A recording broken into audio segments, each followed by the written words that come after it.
objection responses, yeah, that's going to disappoint me. But if I am an effective, productive salesperson, I've got 20 or 30 more deals right there that are waiting to come in too. And you set that aside and you say, you know what? I'll call you back in 6 months and see how things are going. This is the kind of thing that I'm talking about. Once you can, it's called conditioning. If you've ever heard about somebody working out, you don't just dive in and lift the heaviest weight at first. You have to start getting your muscles conditioned to respond to lifting something heavier. You have to put water in your system. You have to eat the right foods so that once you start working out, you are putting yourself into a condition. You are conditioning your body to be able to respond in a positive way to the heavier weight. So when somebody is telling me no, when they're rejecting me, when they give me an objection, sure, I have responses to all those, and we can talk about those a different day. But if I'm doing my job and I'm having several business conversations in a day, if I'm doing the job that I'm supposed to be doing, that's okay. Because being rejected is part of my job, but I've got all those other things lined up. If you're not doing that, if you're drumming fingers and you're hoping that that deal comes through and you're not making those calls before your 2 o'clock appointment, before you find out whether that deal's coming through or not, you're setting yourself up not only for a crushing blow to your mind and your heart and your psyche, you are not doing your job effectively. You're not. You're like the person I'm talking about that does the reports and they take all the statistics and they put them into these beautiful things for the vice president or the president so he can do this at his next presentation. And suddenly you don't know where to find the numbers. You don't know what happened to them. You weren't organized. You didn't have it lined up. You didn't have it set up to where you could create this beautiful PowerPoint or this report for him. You're not doing your job. Well, as a salesperson, if I'm not making the calls and conditioning my body, my soul, my psyche to be ready for the rejection when it comes through. Look, every day you can say it's a great day. I got a couple of deals to close. I'm so excited.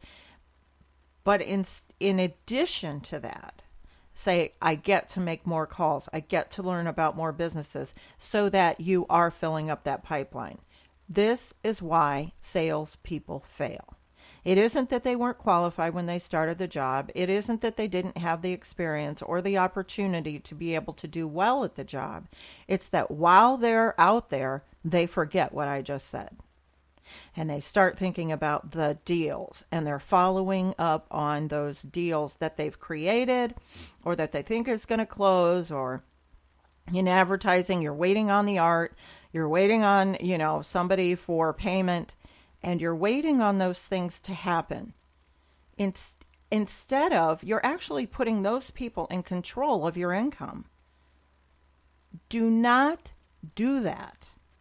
Continue to reach out, get on the phone, quit hiding behind emails, pick up the phone, get information, compile new information together, find out who that decision maker is. You've been talking to the wrong person all along. Keep picking up that phone. Make it fun. Find new things out. Make your job a learning experience.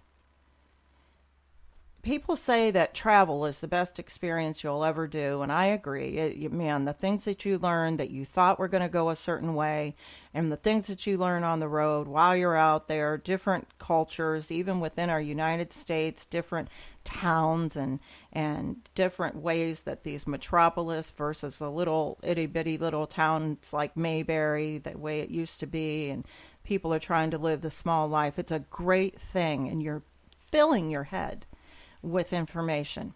That's what a sales call does.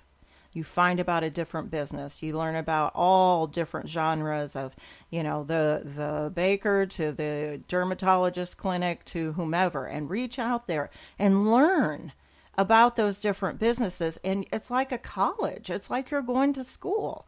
Picking up the phone, introducing yourself, sharing what your services are with others. How in the world could the cold call, putting a voice behind it, how in the world could there be anything better than that? Even the guy that you're calling has a method of how he's getting new business.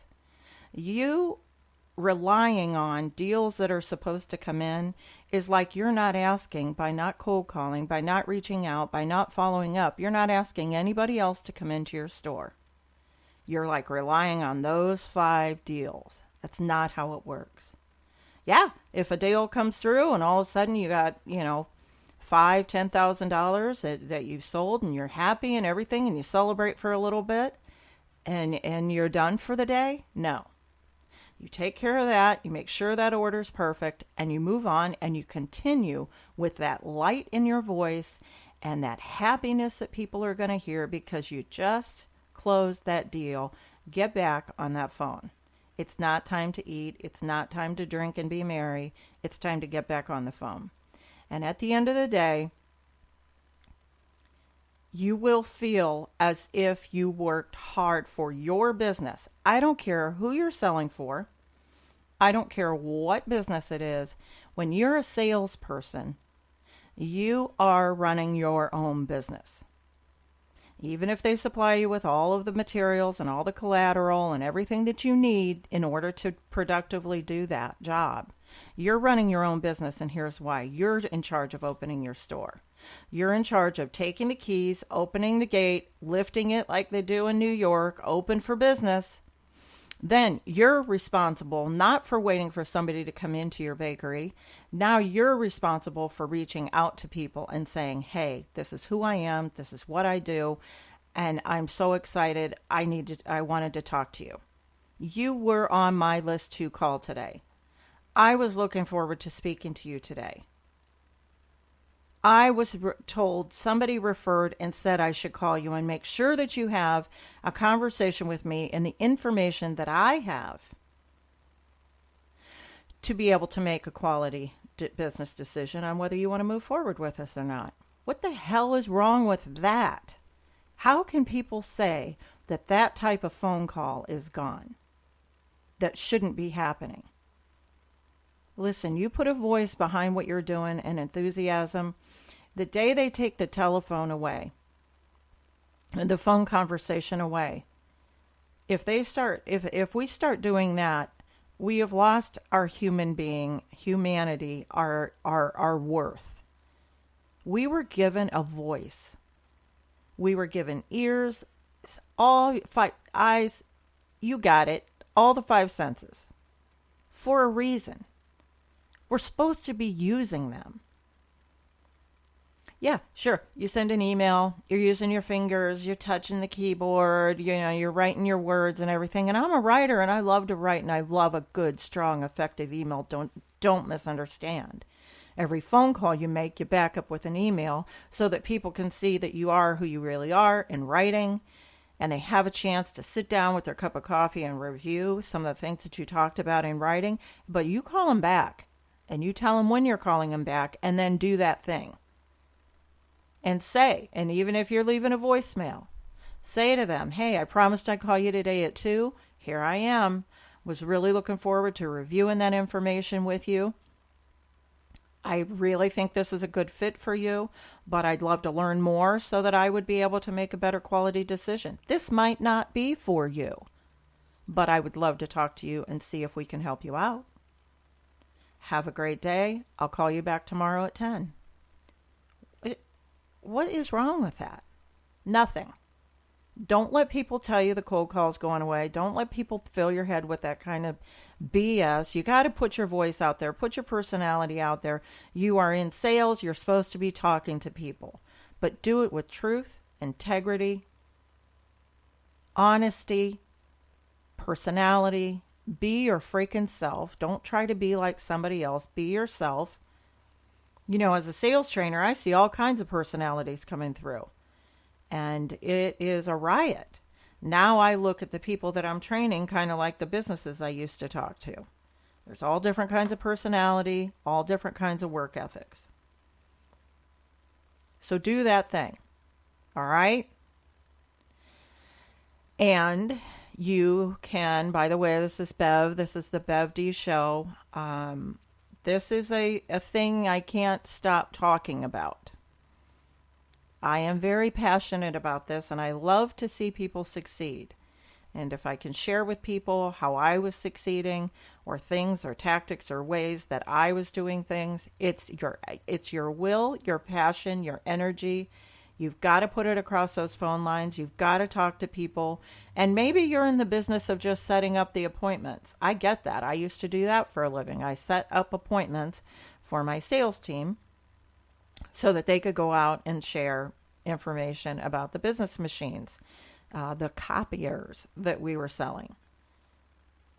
I may have learned most of what I'm telling you by that job, because if you haven't scheduled an appointment for someplace that you're not going, and you have to convince somebody on the person that's coming out there and that what's going to make it there worthwhile, you want to talk about learning about objection and rejections, it's insane.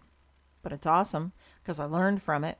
And I conditioned myself so that I'm ready for your objection. I know what you're going to say, and I know how to respond to it because I believe so much in my product. So think about the things I said.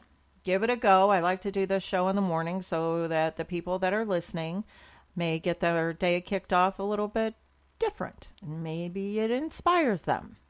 So do that thing. All right, here we go. If you're afraid to do that thing, do it anyways. We call that courage, okay? For the lonely, for the people that are feeling sad out there, you think nobody loves you, email me, private message me, I love you. I do. I love human beings. I like it when we do things well, and I'm trying to make things when we're doing things crazy and there's so much hate out there, just trying to put a little injection, a little dose of positivity to the day. This is Bev. This is the Bev D Show. Have a great day. Love you. Bye.